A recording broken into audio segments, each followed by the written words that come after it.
Fi Zilal Quran, karya Syahid Said Qutb, diterjemah bahasa oleh Datuk Yusof Zaki.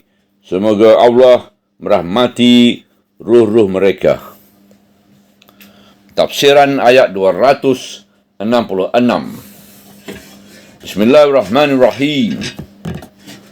Apakah seorang dari kamu ingin mempunyai sebuah kebun kurma dan anggur yang mengalir di bawahnya sungai-sungai, dan di dalam kebun itu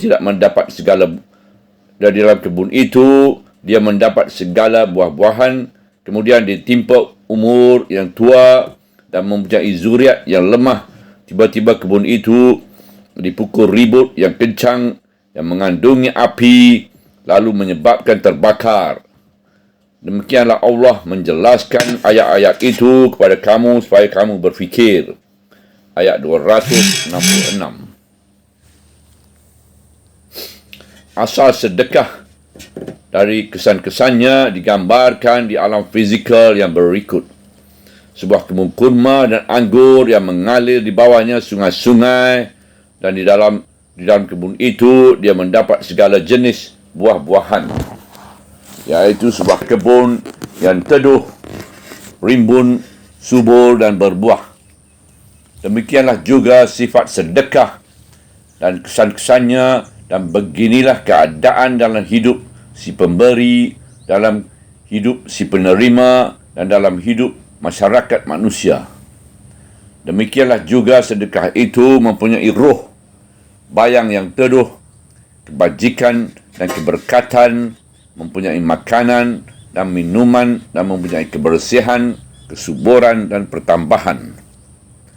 Siapakah yang ingin mempunyai kebun atau kebajikan yang seperti ini, kemudian ia melepaskan ribut perbuatan yang membangkit-bangkitkan pemberian dan perkataan yang menyakitkan hati, nescaya dimusnahkan kebajikan itu, sebagaimana kebun dimusnahkan oleh ribut yang kencang yang mengandungi api. Bilakah kebun itu dimusnahkan? Ia dimusnahkan pada waktu tuannya berada dalam keadaan yang paling lemah untuk menyelamatkannya, dan paling berkehendak kepada bayangan-bayangan yang teduh dan hasil yang baik. Kemudian dia ditimpa umur yang tua dan mempunyai zat zuriat yang lemah. Tiba-tiba kebun itu dipukul ribut yang kencang yang mengandungi api, lalu menyebabkannya terbakar. Siapakah yang mahu kesudahan ini?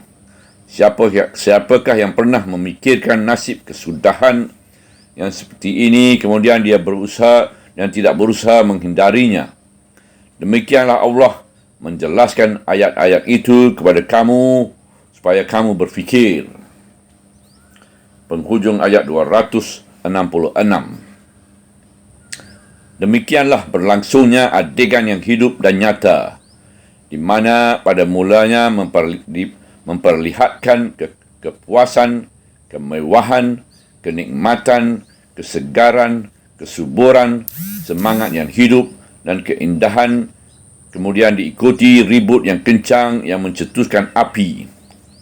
Adegan yang menarik ini berlangsung dengan saranan-saranan yang menimbulkan perasaan takut, iaitu perasaan takut yang tidak memberi ruang kepada sikap teragak-agak dalam menentukan pilihan sebelum terlepas peluang, dan sebelum kebun yang rimbun, teduh dan berbuah itu dilanggar ribut badai yang mencetuskan api. Di samping itu, keselarasan yang amat halus dan indah yang dapat diperhatikan kepada susunan setiap adegan dan pada cara tayangan dan penyusunannya tidak hanya terhenti di atas pemandangan-pemandangan secara persendirian, malah ia menjangkau lebih jauh hingga merangkumi pemandangan-pemandangan secara berkelompok dari awal pelajaran hingga akhirnya. Semuanya ditayangkan dalam satu lingkungan yang sejenis, iaitu lingkungan pertanian, iaitu sebuah benih yang menumbuhkan 7 tangkai batu pejar yang licin yang ditutupi tanah, kemudian ditimpa air hujan yang lebat, Sebuah kebun terletak di dataran tinggi yang menghasilkan buah-buahan 2 kali ganda banyaknya, iaitu kebun kurma dan anggur, sehingga hujan lebat, hujan gerimis dan ribut kencang yang menyempurnakan lingkungan pertanian itu turut serta dalam skop tayangan yang seni dan mengharukan itu. Di sana terdapat satu hakikat yang agung yang wujud di sebalik tayangan yang seni dan mengharukan itu, iaitu hakikat hubungan di antara jiwa manusia dengan tanah bumi, hakikat asal yang sama, hakikat tabiat yang sama, hakikat hajat yang sama, yang tumbuh dalam jiwa dan hayat yang tumbuh dalam tanah, dan hakikat pemusnah atau pembinasa yang sama yang menyerang hayat dalam jiwa dan hayat dalam tanah.